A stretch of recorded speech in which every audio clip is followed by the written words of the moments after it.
দীপ্ত সংবাদের সাথে আছে আমি কাজী আসিফুজ্জামান। জ্বালানি তেলের সংকট না কাটায় গ্রাহকদের ভোগান্তি চরমে পৌঁছেছে। পাশাপাশি বড় বিপণী বিতান, হাসপাতাল আর আবাসিক ভবনে জেনারেটরের জন্য প্রয়োজনীয় ডিজেল না পেয়ে দুশ্চিন্তায় আছেন অনেকে।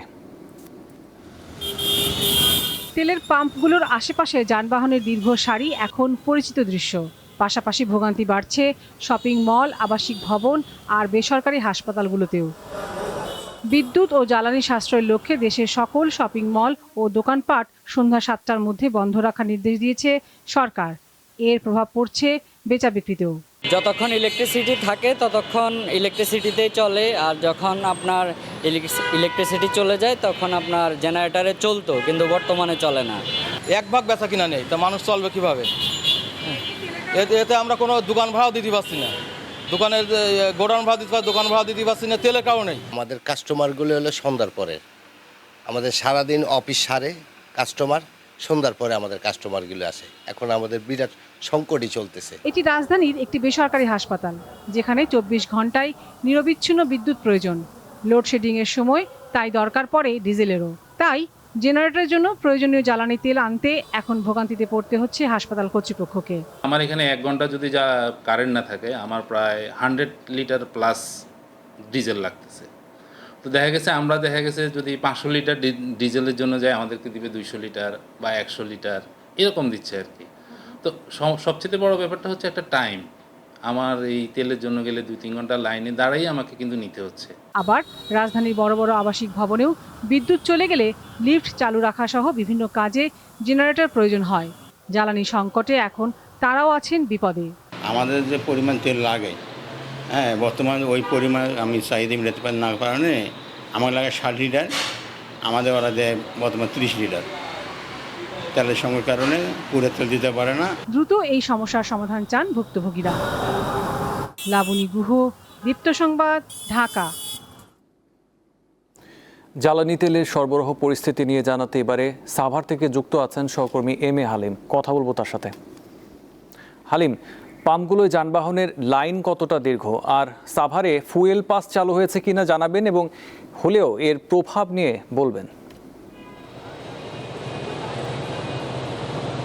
আসিফ, আপনাকে যেটি আমি বলতে চাই সেটি হচ্ছে যে সাভারে কিন্তু জ্বালানি তেলের সরবরাহ এখনও স্বাভাবিক হয়নি, এবং প্রত্যেকটি পাম্পে যে হাহাকার সেটি আমরা দেখতে পেয়েছি। এবং আমি এখন যে পাম্পটিতে রয়েছি সেই পাম্পটিতে কিন্তু 3টা থেকে কিন্তু মোটরসাইকেল আরোহী যারা রয়েছে তারা কিন্তু এখানে সিরিয়াল দিয়ে রাখলেও কিন্তু একটু আগে জানানো হয়েছে যে আজকে এই পাম্পে পেট্রোল বা অকটেন দেওয়া হবে না, এবং সেই সাথে এখানে ডিজেলের যে একটি ঘোষণা দেওয়া হয়েছে যে আজকে শুধু ডিজেল দেওয়া হবে। তো এই পাম্পটির যদি আপনাকে একটু তথ্য জানাই, সেটি হচ্ছে যে এই পাম্পে প্রত্যেক দিন যেটি 3 লরি গাড়ি যেটি ট্যাঙ্কি যেটা বলা হয়, সেখানে প্রায় 13,500 লিটার করে 3 গাড়ি জ্বালানি তেল এখানে লাগে। সেই হিসেবে এখানে 39,000 উপরে প্রায় 40,000 লিটার তেল এখানে প্রত্যেক দিন চাহিদা থাকে। সেখানে এই সংশ্লিষ্টরা তারা আমাকে বলছেন এখানে তারা প্রতিদিন 1 গাড়ি করে জ্বালানি তেল পাচ্ছেন, সেখানে কোনোদিন অকটেন পাচ্ছেন, কোনোদিন ডিজেল পাচ্ছেন। তো এই চিত্রটা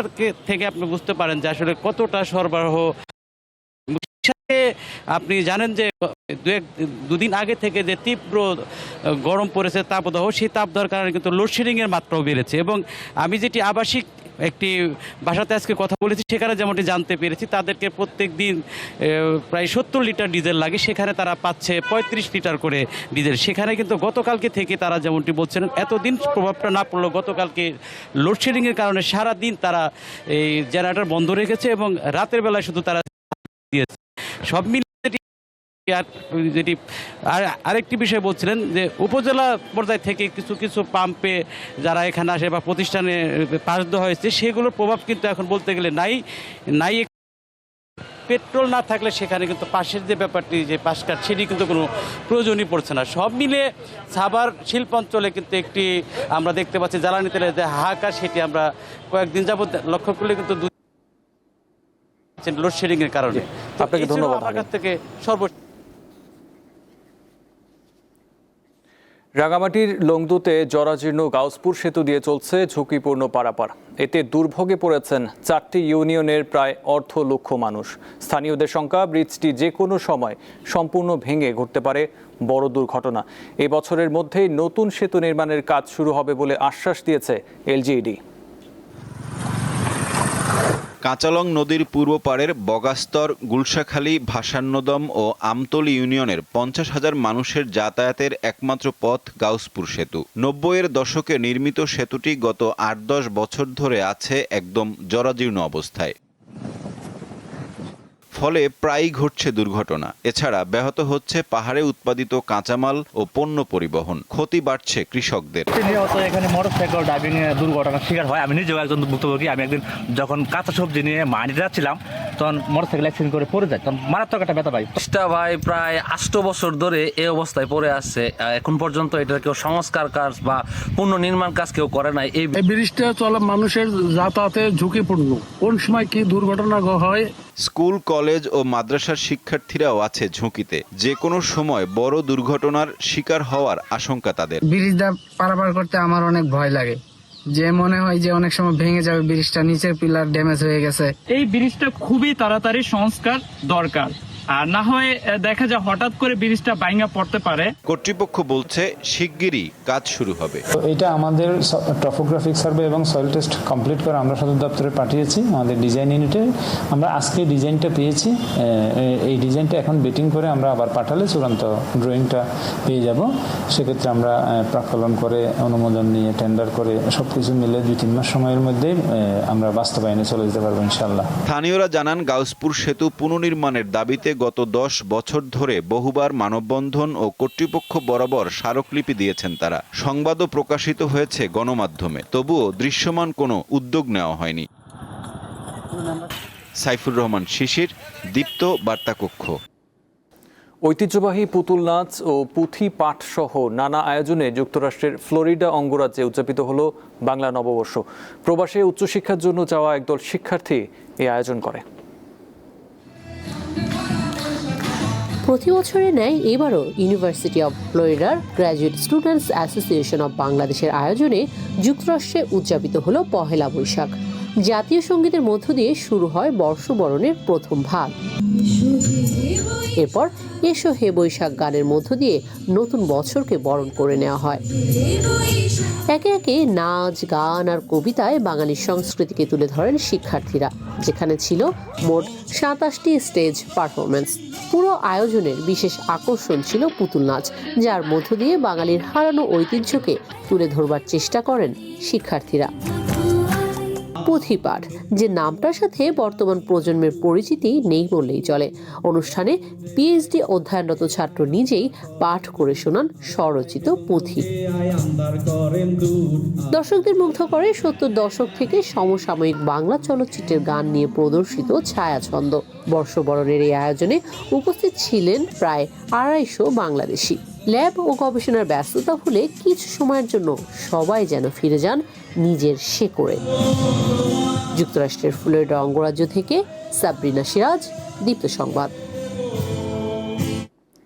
গুরুত্বপূর্ণ সমুদ্রপথ হরমুজ প্রণালী স্থায়ীভাবে খুলে দেওয়া হয়েছে বলে জানিয়েছেন যুক্তরাষ্ট্রের প্রেসিডেন্ট ডোনাল্ড ট্রাম্প। বুধবার সামাজিক যোগাযোগ মাধ্যম ট্রুথ সোশ্যালে দেয়া এক পোস্টে এই কথা জানান তিনি। পোস্টে বলা হয়, অত্যন্ত গুরুত্বপূর্ণ এই প্রণালী আর কখনোই অবরুদ্ধ হবে না। এছাড়া হরমুজ প্রণালী স্থায়ীভাবে উন্মুক্ত করায় চীন খুবই খুশি উল্লেখ করে ইরানে নতুন করে অস্ত্র সরবরাহ না করার বিষয়ে বেইজিং রাজি হয়েছে বলেও দাবি করেন ট্রাম্প। তবে হরমুজ প্রণালীতে যদি যুক্তরাষ্ট্র পুলিশের ভূমিকা পালন করতে চায়, সেখানে মার্কিন জাহাজগুলো ডুবিয়ে দেওয়া হবে বলে হুঁশিয়ারি দিয়েছে তেহরান। পাশাপাশি হরমুজ প্রণালীর ওমান অংশ দিয়ে আন্তর্জাতিক জাহাজ বিনা বাধায় চলাচলের সুযোগ দেওয়া হবে বলেও জানিয়েছে ইরানের সরকার।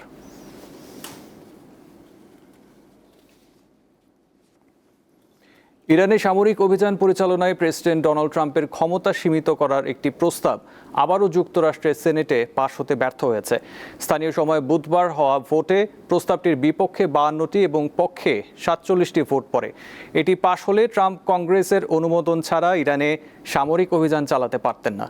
এ নিয়ে সেনেটে 4বার এই ধরনের ভোট অনুষ্ঠিত হলো, যেখানে এই প্রস্তাব প্রত্যাখ্যাত হয়েছে।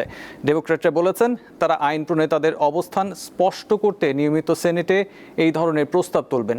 অন্যদিকে বেশিরভাগ রিপাবলিকান প্রস্তাবটির বিরোধিতা করেন।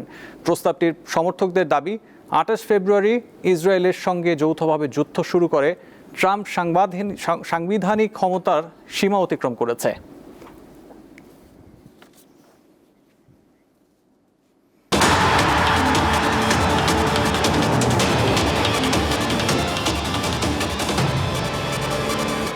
মিরপুরের হোম অফ ক্রিকেটে কাল প্রথম ওয়ানডেতে মুখোমুখি হবে বাংলাদেশ ও নিউজিল্যান্ড।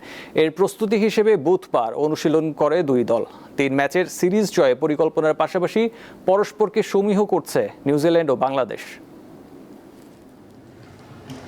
সাদা বলের সিরিজ খেলতে 13 এপ্রিল ঢাকায় এসেছে নিউজিল্যান্ড দল। কিউইদের এই সিরিজের স্কোয়াডে আছে বেশ কিছু নতুন মুখ। আইপিএলে ব্যস্ত থাকায় বাংলাদেশ সফরে আসেননি নিয়মিত অধিনায়ক মিচেল সেন্টনার, অভিজ্ঞ গ্লেন ফিলিপস, ডেভন কনওয়ে, ফিন অ্যালেনের মতো তারকা ক্রিকেটাররা। বাংলাদেশ সফরের স্কোয়াডে তাই দ্বিতীয় সারির দল হিসেবে দেখছে অনেকে। তবে এমনটা মানতে নারাজ বাংলাদেশ দলের প্রধান কোচ ফিল সিমন্স। আমি দ্বিতীয় সারির দল বলবো না। আমার মনে হয় যে কোনো দেশ যে দল পাঠায় সেটাই তাদের সেরা দল, বিশেষ করে নিউজিল্যান্ডের মতো দেশের ক্ষেত্রে। এই খেলোয়াড়রা সবাই ঘরোয়া ক্রিকেটের সব ফরম্যাটেই অনেক ম্যাচ খেলেছে, তাই তারা অভিজ্ঞ এবং পরিণত ক্রিকেটার। তিনি জানান, বাংলাদেশ ক্রিকেটের নেতৃত্বের পরিবর্তনে দলে কোনো প্রভাব ফেলেনি। আমার কাজ হলো দলকে প্রস্তুত করে তোলা। বোর্ড পরিবর্তনে কোচিং গ্রুপের কাজে কোনো প্রভাব ফেলেনি। ঢাকায় আসার পর বুধবার প্রথমবারের মতো অনুশীলন করে নিউজিল্যান্ড দল। পরে সংবাদ সম্মেলনে দলের প্রতিনিধি হয়ে কথা বলেন কোচ রব ওয়াল্টার। নাহিদ রানা দারুণ কোয়ালিটি ফাস্ট বোলার। বাংলাদেশ দলের প্রতিভা সে। এই সিরিজটি চ্যালেঞ্জিং হবে। সিরিজের প্রথম ওয়ানডে দুটি হবে মিরপুর, এরপর তৃতীয় ও শেষ ওয়ানডে হবে চট্টগ্রামে। পারভেজ খোকন, দীপ্ত স্পোর্টস। এই ছিল এখনকার মতো। পরবর্তী সংবাদ 12টায় দেখার আমন্ত্রণ রইল। এছাড়াও তথ্য বিনোদনের জন্য চোখ রাখুন দীপ্ত টিভির ডিজিটাল প্ল্যাটফর্মগুলোতে। ধন্যবাদ।